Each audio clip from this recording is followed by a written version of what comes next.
पहा नवीन एपिसोड्स एकदम add free.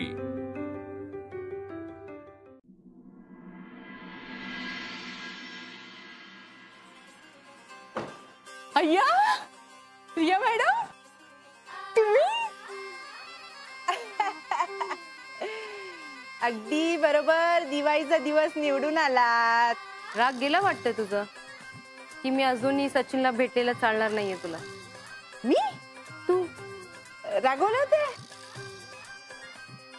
हा ते काही नाही हो, ते काय आहे माझ्या मनात काय असतं ना ते मी बोलून टाकते, असं मनातल्या मनात ठेवत नाही। अगं वल्ली लास्ट टाइम लांब राहा असं बोलली होती, आठवते का? हा ते काय आहे ना, असं आम्ही नवरा बायको आहोत ना, त्याच्यामुळे असं थोडंसं वाटतं, पण ते तुम्ही मनाला लावून घेऊ नका, अजिबात नाही। तुम्ही या बिंदास। अगं मी धरलंच नाही। या या हे पण धरू का? नाही या या या या या या या या दिवाळीच्या दिवशी आलात, एकदम मस्त केलं हा। या या या या मॅडम तुम्हाला आमच्या घरचं जेवण खूप आवडतं ना?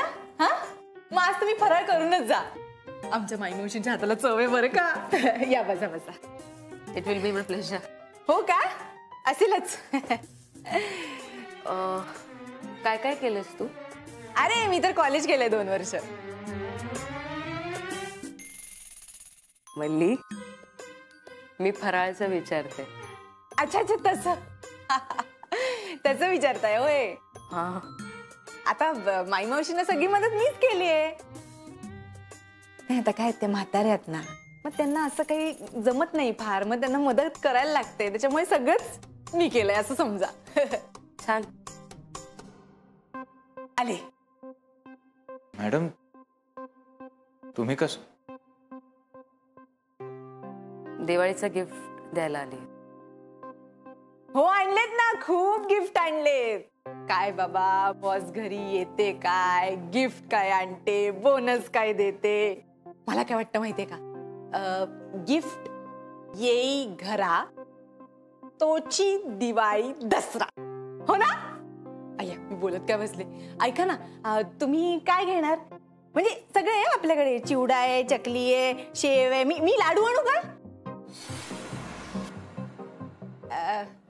मी एक काम करते ना, मी सगळंच घेऊन येते। हा तुम्हाला हवं ते खा। हा आलेच।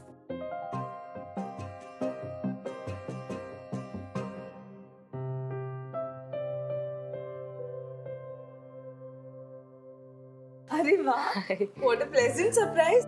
मला नव्हतं माहिती तुम्ही घरी येणार आहात। मला पण माहित नव्हतं।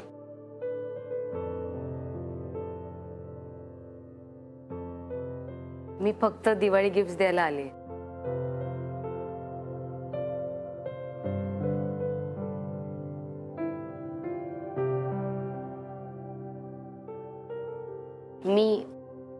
मी येते। मला तुला ऑकवर्ड करायचं नव्हतं, सॉरी। अहो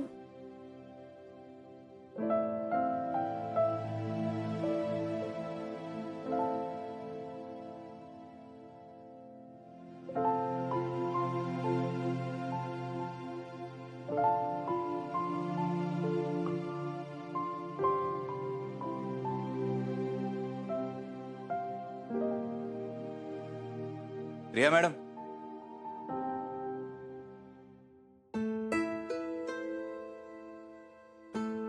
हे सगळं ऑफिसमध्ये देऊ शकला असतात ना मला।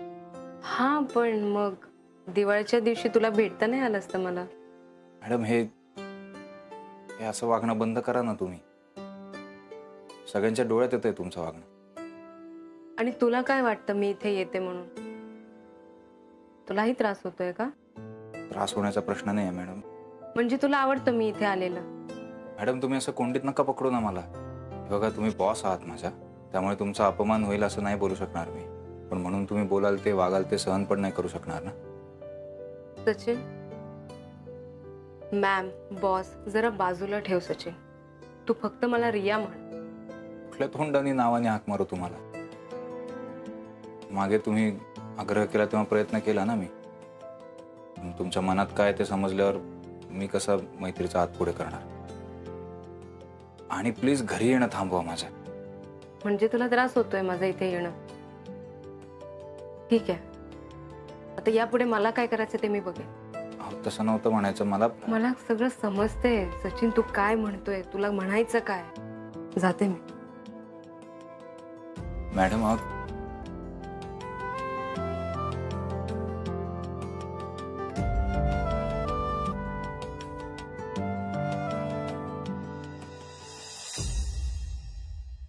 Sachin,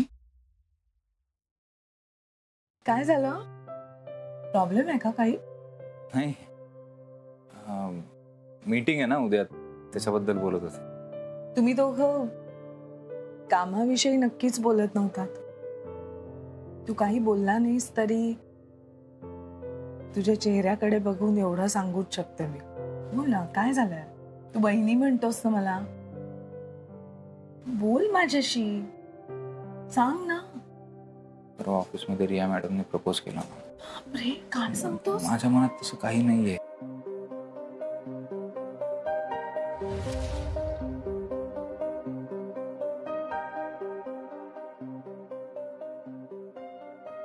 oh my God. पण म्हणजे मला असं वल्लीचं काय? वल्लीला माहितीये का?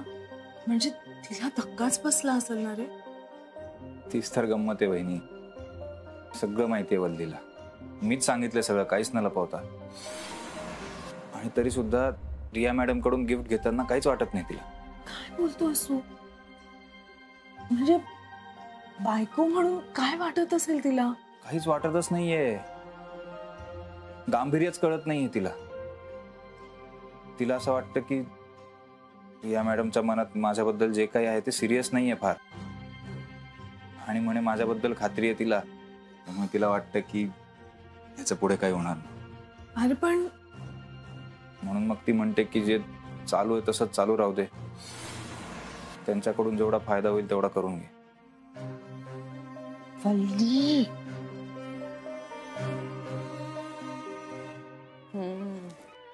वल्ली,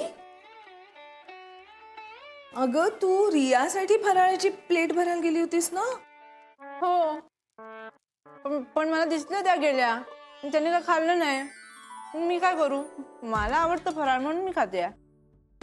नाही, बरोबर आहे. तुला तुझी गिफ्ट मिळाली ना, मग झालं. तर बाकी दुसऱ्याला काही मिळो न मिळो, आपल्याला मिळालं ना, झालं काम.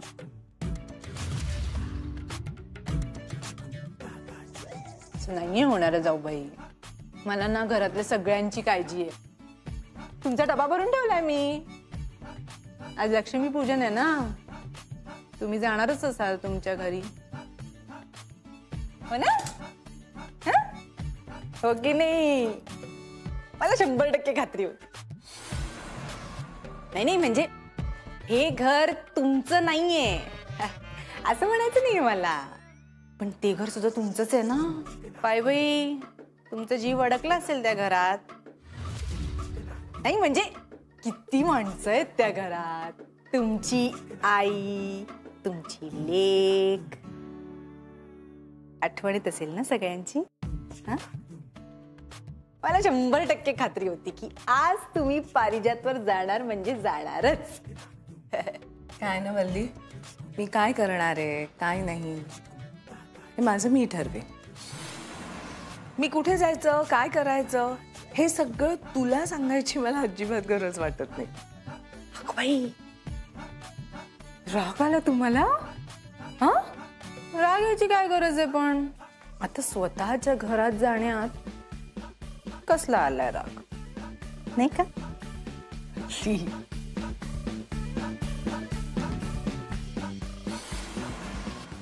होणाऱ्या जाऊबाई पारिजातवर पोहोचल्या की वल्लीचं खरं लक्ष्मी पूजन सुरू.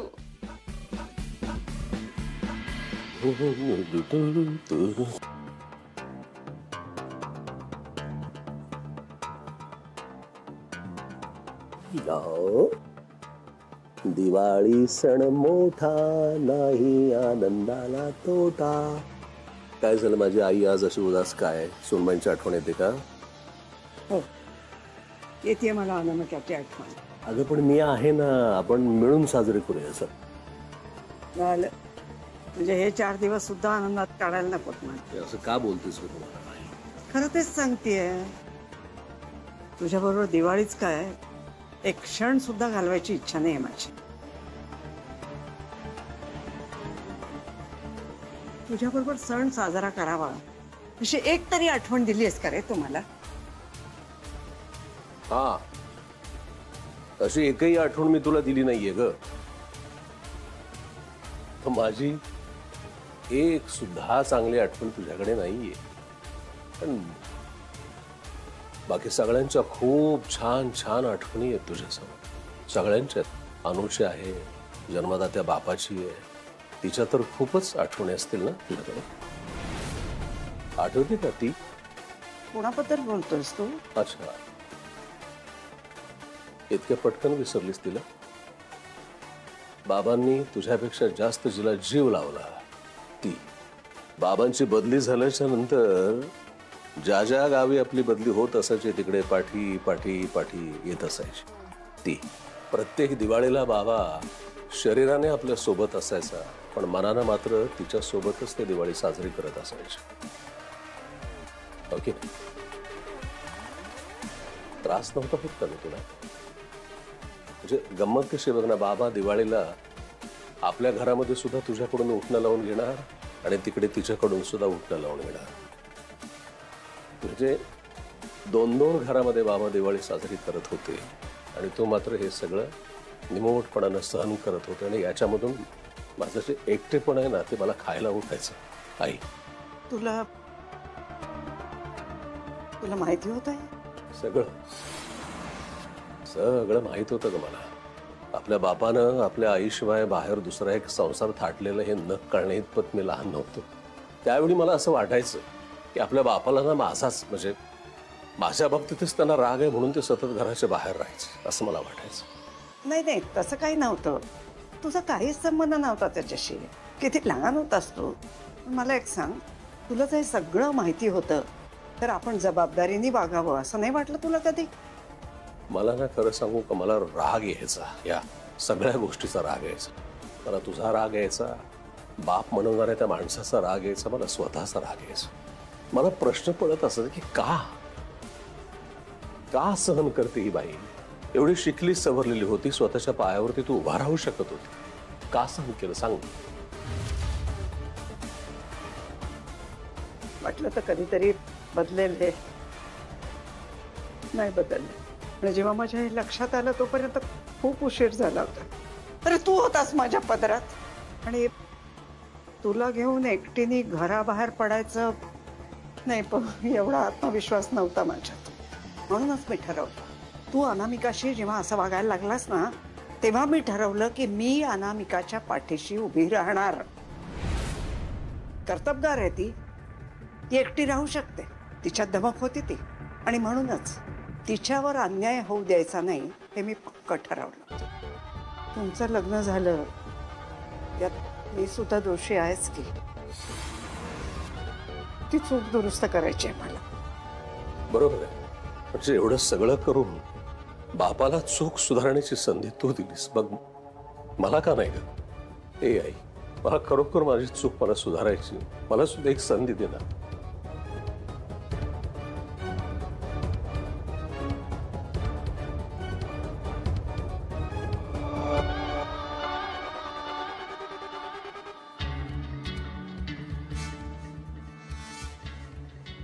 आई, आज दिवाळी आहे. माझी एक रिक्वेस्ट आहे, फक्त नाही नको म्हणून.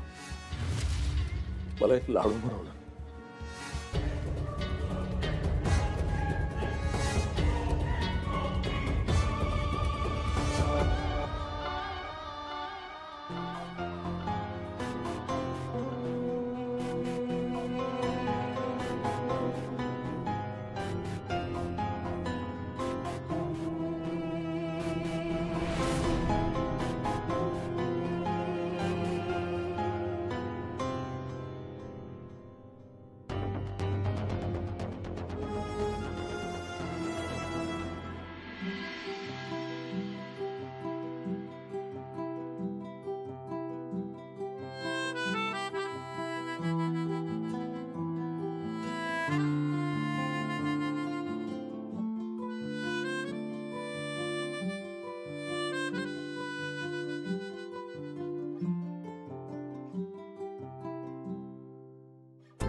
या सुखाला कोणाची नजर नको लागायला.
हॅलो. कसं जमतं तुला सतत मला अशी गोड सरप्राइजेस द्यायला? तुम्हाला मला इकडे US मध्ये गिफ्ट पाठवायला जमतं ना, अगदी तसंच. आवडली कफलिंग्स? खूप. म्हणजे तुम्हाला माझं गिफ्ट जितकं आवडलं ना त्याच्यापेक्षा थोडं जास्त. पट्या तुझं हे असं व्यक्त होणं मला खूप आवडतं. मला माहिती आहे. आज पाडवा आहे ना मिस अनामिका. मला असं वाटतं की आपलंही लग्न व्हावं, आपली एक सुंदर बायको असावी, तिने नटावं सजावं, पाडव्याच्या दिवशी मला ओवाळावं आणि मग मी तिला छानसं गिफ्ट द्यावं आणि तिने खुश व्हावं, लाजावं. तुम्हाला सांगतो मिस अनामिका, मला आपले हे सण उत्सव, आपली संस्कृती, आपल्या सगळ्या परंपरा मला मला खूप आवडतात. माझा खूप खूप दृढ विश्वास आहे या सगळ्यावर. माहितीये मला, पण माझ्यासाठी तुझं प्रेमच पुरेसं आहे. पण हे आकाशचं सावट दूर झालं ना आणि आपण खऱ्या अर्थानं एकत्र आलो की मी नक्की ओवाळेन तुला. एक पाऊल तुम्ही पुढे या, एक पाऊल मी पुढे येतो. संसार संसार म्हणजे अजून काय वेगळं असतं मिस अनामिका? मला नाही माहित. तुम्हाला एक सांगू, तुम्ही मला प्रत्यक्षात ओवाळाल तो दिवसही फार लांब नाही आता. म्हणजे काय कसं मला हे सगळं आत्ता विचारू नका. मी तुम्हाला फक्त इतकं सांगतो की आत्ता मी तुम्हाला जे गिफ्ट दिलंय ना ते तुमच्या चेहऱ्यावर एक छोटंसं हसू, छोटंसं स्माइल आणण्यासाठी. पण पुढच्या काही दिवसात मी तुम्हाला असं एक गिफ्ट देणार मिस अनामिका, त्याने तुम्हाला प्रचंड आनंद होणार आहे. म्हणजे काय सांग ना पट्या. सब्र का फल मीठा होता है मिस अनामिका. हो, एवढं नक्की सांगेन की हे गिफ्ट जेव्हा तुम्हाला मिळेल तेव्हा हे तुमच्या आयुष्यातलं तुम्हाला आत्तापर्यंत मिळालेल्या सगळ्या गिफ्टपेक्षा सगळ्यात मोठं, भारी आणि सगळ्यात जास्त आनंद देणारं गिफ्ट असेल. नक्की? नक्की मिस अनामिका. हा पट्याचा शब्द आहे तुम्हाला. एक सांगू? बोला. कधी कधी खूप भीती वाटते पट्या की हे सगळं सगळं माझ्या हातातून निसटून जाणार आहे. तुम्हाला जेव्हा कधी अशी भीती वाटेल ना तेव्हा डोळे बंद करा, मोठा श्वास घ्या आणि माझा चेहरा आठवा. पट्या तू आहेस ना बरोबर? कायम. आता थँक्यू म्हणत नाही, नाही तर ओरडशील. म्हणून फक्त म्हणते पट्या. बरं ऐका ना मिस अनामिका. बोल ना. तुम्हाला माहिती आहे आम्हाला बहीण नाही, म्हणजे मला आणि सचूला. त्यामुळे दरवर्षी भाऊबीज आली ना की सचू थोडा तुम्हाला म्हणजे तुम्हाला चालणार असेल, तुमची हरकत नसेल तर तुम्ही या वर्षीपासून सचूला ओवाळाल का प्लीज? नक्की करेन. मी सचिनला ओवाळणारच होते. अरे माझ्या छोट्या भावासारखा आहे तो, का नाही ओवाळणार? ठेवूया का मग? म्हणजे फोनवर बोलत राहिलो तर कामं संपणार नाहीत आणि कामं संपली नाहीत तर मग परतीची तारीख पुढे ढकलली जाईल. नाही नाही अजिबात नको. ठेव प्लीज, लवकर ठेव फोन. ओके. ऐक ना. बोला. I miss you. मला पण तुमची खूप आठवण येते मिस अनामिका. बाय.